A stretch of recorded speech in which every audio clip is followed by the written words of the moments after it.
Hello, hello. Hey, what's up, guys? So today I'm with Ish, right here. He's one of my oldest friends in Japan, and he has been living here for a long time. So today, me and him we're gonna talk about life in Japan. How has it been for us, and just a general conversation. First question is, okay, tell me two words that come to your mind when I say the word Japan to you. Japan. Yeah, Isolated and unique. isolated and unique. That's a quite interesting combination. Why did you choose unique with isolated? So okay, let's say like how would you say it's isolated? Okay, well, if you have been living in Japan, like me and yourself, one thing is, once you're integrated into the society, you will kind of start to understand how broken it is and how it works well at the same time as well.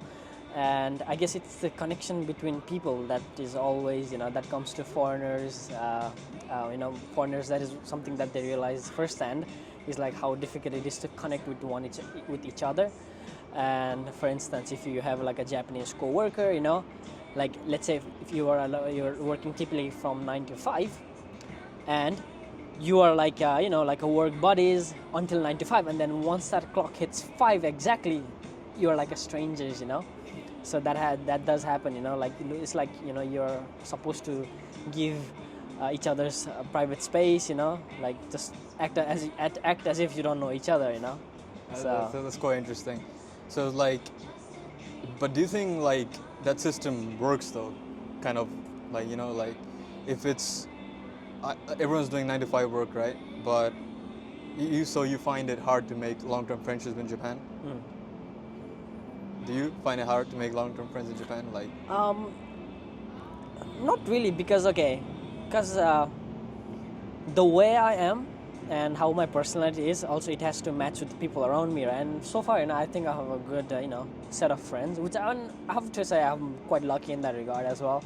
And as for other people, there are if you don't know how other people act, and if you can't like manage your act and how the words you speak in like in a way you can blend in, then you'll have some trouble. all right. So since you've been living in Japan for I think almost a decade right now, so tell me some things that, because nowadays many foreigners are coming to Japan, and the immigration or even tourists or people are moving to Japan because they know it's very safe. It's a good system. But tell me some of the things that foreigners should know. They should listen. They should keep in mind before moving to Japan, even as a tourist or permanently for a job or any other purposes. So what do you think that some things that come to your mind regarding that aspect? Well, it doesn't have to be particularly applicable for Japan, because when in Rome, do as Romans do. So whether it be Korea, whether it be Vietnam, I guess you have to learn how to copy what other people are doing, and just try not to stand out as much as possible, because you'll be looked at in a very weird way, because the cultural difference will definitely come into play when you might perceive such things as being normal, but for the outsiders it can be viewed as quite, let's say, abnormal or strange. So the things I hear, like I know about the Japanese language, like since we speak Japanese, we don't have to worry too much about the language. So do you think the Japanese language, do you think foreigners should know a certain level of Japanese before coming in Japan as tourists or any other way? I mean, it's definitely a hard language.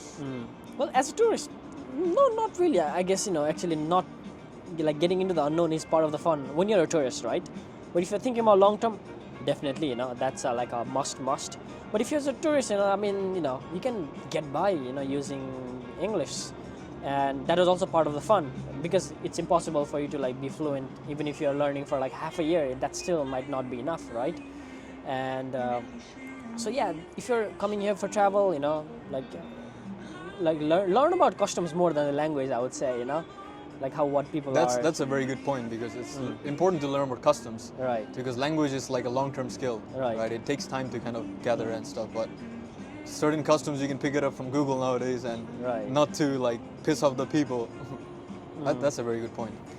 And the other part is like, especially in train, if you're going to be traveling around Tokyo, you'll have to use a lot of train. Just be quiet inside the train. Yeah, No well, talking, unnecessary laughing, no pushing around, just stay still. Just, I want you to, like, when you arrive in Japan, I just want you to stop for a moment, take 60 seconds out of your life, out of your very busy schedule, and just look around what people are doing, how they're sitting, and like how That's a they're very good conducting point. That's a themselves. very Just good- 60 seconds, I think it should be an eye opener, and you just do what other people do. Since we lived here for a long time, we know about, like, let's say, the dating culture in Japan. To at least to a certain extent, I'd say we were like decently like well known about the fact. And from your perspective, what do you think is the difference? Like, let's say not the difference. Let's say how, like, for example, you want to date a girl here, right? How would you approach it differently compared to when you approach a girl from your home country, for example? Right. Oh, that is quite a difficult one. Because like girls in like probably here the girls are quite different than people there from my country too. So I just want to hear your perspective. Right. Like, I guess it's quite different from what you see in like a YouTube Reels or Instagram Reels, All where those like proposals. yeah, where a guy goes walking around and asks for numbers. That doesn't work really here. So They'll straight up think you're creepy. right, that will be perceived very negatively, I would say.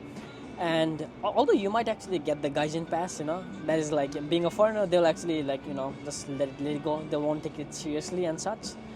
But like if you are like if you like, let's say, want to date a Japanese girl, I mean, you need to have some things in you. For example, if you can speak Japanese, that makes That's a it huge bonus if you know easier the for language. Yeah. both of you, pretty much, because you can communicate effectively. And on the contrary, if the Japanese girl can speak English, then I guess again you can have like a smooth conversation. But the thing is, I would say, is like, take it slow, take it a bit easy, just because someone, or let's say if you are interested in someone, that doesn't mean it's compatible for like a long run, so you have to like get to know each other. I would say take it easy, like take it slow. What would you suggest for the guys? It's a difficult one. This one is like, what would you suggest for the guys? I mean, the guy speaks English or his home country language only. He comes to Japan. He likes his girl, but he doesn't know Japanese at all, and she cannot speak English. In that situation, like, what do you think? He should like translate, or do you think he should just give it up, or do you think if there is a connection, he should? Well, the chances of it working are not zero, I must say, because there have been like cases where people come and then like they kind of love each other's company, and love has no language, there shouldn't be any barrier. But at the end, actually, it's actually about how much effort you are making for each other that ultimately counts, because language, it can be learned like in years time as well. So you're saying is basically language is not a big barrier unless there's a proper connection. Right. That's It's like both of them, has to come into the play to make it work, right? And well, putting the language aside, right? I think, Japan being Japan, I think the guy has to, for the most part, make the first move, be more confident, and be more, like what do you say? Be more I think vocal. Girls here in general, like, I mean, unless, as people see, they go to like Shibuya and all those places where girls that are concentrated there are probably they're more known to foreigners. But that completely changes when you go to a different prefecture or different region. Then they're completely quiet and they're secluded, and right, they'll think you're an alien. Right. That's a big point, actually. Depending on like what kind of experiences experience and the people she had around her surrounding, like you have to like take it slow, like give them enough time to adapt, to your ways as well, and then and at the same time you'll also have the chance to learn about the girl as well, right? So yeah, that's very true, guys. Don't be creepy. Show your love. Guys, this is my first segment of like just interviewing a friend and having a chill conversation. So I'm just still practicing, and I'm not sure how this thing gonna go. I'll try to interview more of my friends that are working or that are students or they're in different fields. So he's one of my closest friends, and how did you feel the interview was? Was I grilling you too hard? Or? No, I mean, obviously we had like number of retakes that goes behind the camera, and it's part of the process, and like Yeah, I mean, it's the main goal is just to share our life, like how it's going and how's everything going, And 'Cause- since since everything's like going virtual, maybe we'll look back at this conversation like I don't know, right. maybe 30 years, if you're still alive. Yeah, exactly. If AI doesn't take over and we're alive, and I just want to make like a time capsule. Yep. So definitely. So stay tuned, guys. I'll be bringing more conversations like this with some of my friends, and it's a start. Well, it's definitely is a start, and